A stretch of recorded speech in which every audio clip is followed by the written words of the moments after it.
झारखंड जनसंचार मंच की ओर से एक बार फिर से आप सबों से मुखातिब हूँ कल्याणी कबीर। आप सबों को मेरा नमस्कार।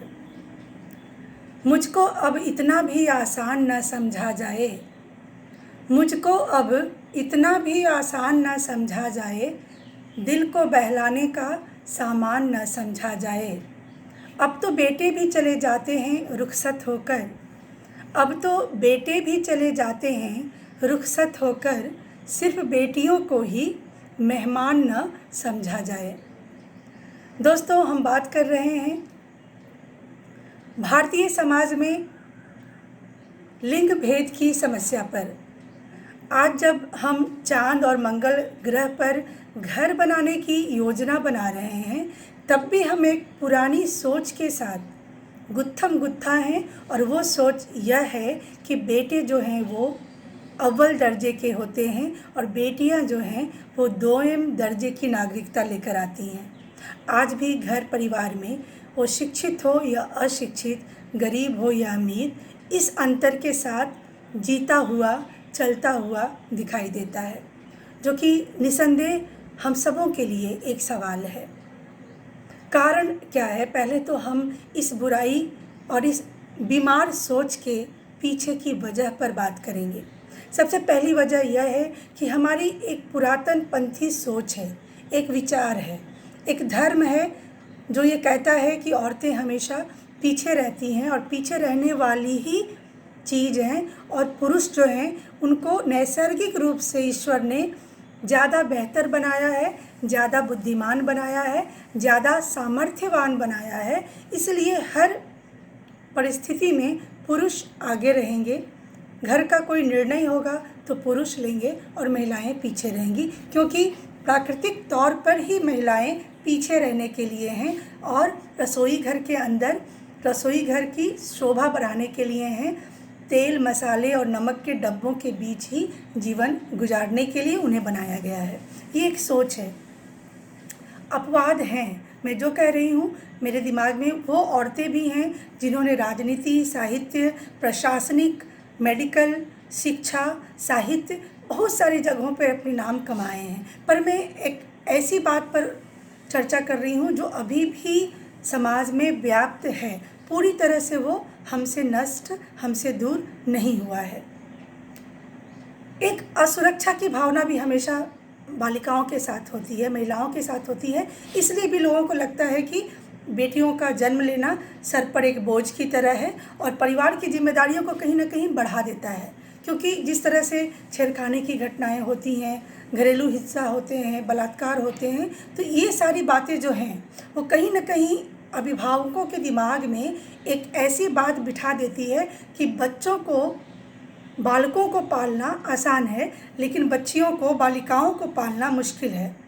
वो कहते हैं ना कि औरत अपना आप बचाए तो भी मुजरिम होती है, औरत अपना आप गंवाए तो भी मुजरिम होती है। यानी कि बलात्कार करने वाला बच जाता है, और अगर आप बलात्कार के खिलाफ आवाज़ उठाती हैं तो आप कटघरे में आ जाती हैं। तो औरत का खामोश रहना भी अभिशाप है, उसका वाचाल होना, मुखर होना भी एक समस्या को जन्म देता है। बहरहाल कुछ ऐसी भी मान्यताएं हैं कि अगर बेटे आग देंगे तो पिता को मोक्ष मिलेगा, और अगर बेटे नहीं होंगे तो फिर आग कौन देगा, फिर वो मोक्ष की प्राप्ति कैसे होगी। तो इस तरह की बहुत सारी ऐसी धारणाएं हैं जिसके पीछे कोई तर्क नहीं है, कोई एक मजबूत ढांचा नहीं है इस सोच के पीछे। पर चूँकि हम ऐसा बोलते आ रहे हैं, मानते आ रहे हैं, तो अभी भी कहीं ना कहीं कुछ परिवारों में, कुछ लोगों में इस तरह की धारणा व्याप्त है। और सबसे विचारणीय बात तो यह है कि पुरुष से ज़्यादा स्त्रियों के अंदर ये धारणा व्याप्त है कि स्त्रियों को पीछे रहना चाहिए, पर्दे के पीछे होना चाहिए। उनके पास आगे आने वाली स्त्रियां बहुत अच्छी नज़र से वो नहीं देखती हैं उन स्त्रियों को। तो स्त्रियों में भी इस तरह के दृष्टिकोण पाए जाते हैं कि उन्हें लगता है कि उनका पीछे रहना ही उनके लिए श्रेयस्कर है और उनकी वही जगह ही है। खैर, हम बात करते हैं अब समाधान पर।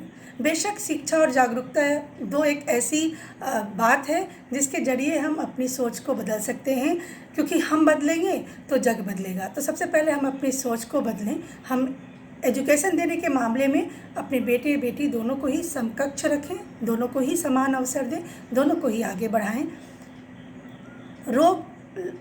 कहते हैं ना कि लोग हर बात पे रुक रुक के संभलते क्यों हैं, इतना डरते हैं तो फिर घर से निकलते क्यों हैं। तो घर से निकलने के अपने खतरे हैं, लेकिन ज़रूरी है कि हम अपनी बेटियों को उतना आत्मविश्वास दें और उतना मजबूत बनाएं मन से कि वो बाहर निकलें तो वो जाने कि उन्हें कैसे बाहर समय गुजारना है, शिक्षा प्राप्त करनी है, कॉलेज जाना है, ट्यूशन जाना है और फिर सुरक्षित वापस आना है। और अगर कहीं भी असुरक्षा का आभास हो तो उन्हें अगला कदम क्या उठाना है और कैसे उठाना है। तो अंततः बस यही कहना चाहूँगी कि औरतों के बिना सृष्टि की कल्पना नहीं की जा सकती। स्त्रियों को हम पूजते हैं, हमारे धर्म में, हमारे आध्यात्म में स्त्रियों को शक्ति मानते हैं। स्त्रियां लक्ष्मी हैं, स्त्रियां सरस्वती हैं। तो फिर स्त्रियां हमारे जीवन का एक सम्मानित अंग क्यों नहीं है। हम हमेशा इस सोच का वकालत क्यों नहीं करते कि स्त्री और पुरुष समकक्ष हैं, उनको बराबर ही दर्जा दिया जाए और बराबर तरह से उन्हें समाज में देखा जाए। अभी रोशन हुआ जाता है रास्ता, अभी रोशन हुआ जाता है रास्ता, वो देखो एक औरत आ रही है। औरत के बिना न परिवार संपूर्ण है और ना ही ये समाज। धन्यवाद।